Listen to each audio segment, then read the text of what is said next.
حکایت سادی۔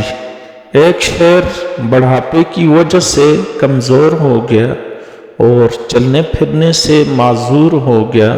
بھوک سے جب برا حال ہوا تو کسی لومڑی سے مشورہ کیا۔ اس نے کہا فکر نہ کرو، میں اس کا بندوبست کر دوں گی۔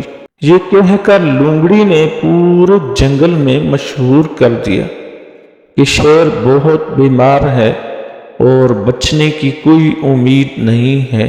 یہ خبر سنتے ہی جنگل کے جانور اس کی عیادت کو آنے لگے۔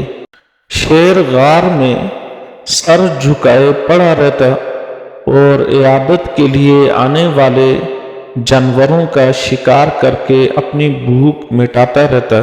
ایک دن لومڑی شیر کا حال احوال پوچھنے کے لیے آئی اور غار کے دہانے پر کھڑی ہو گئی۔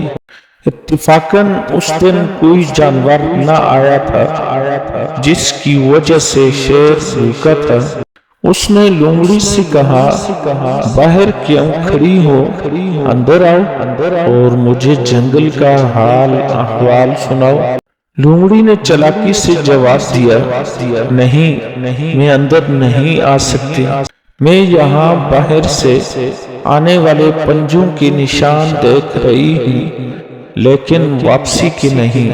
انجام پر ہمیشہ نظر رکھنے والے ہر قسم کے نقصان سے محفوظ رہتے ہیں۔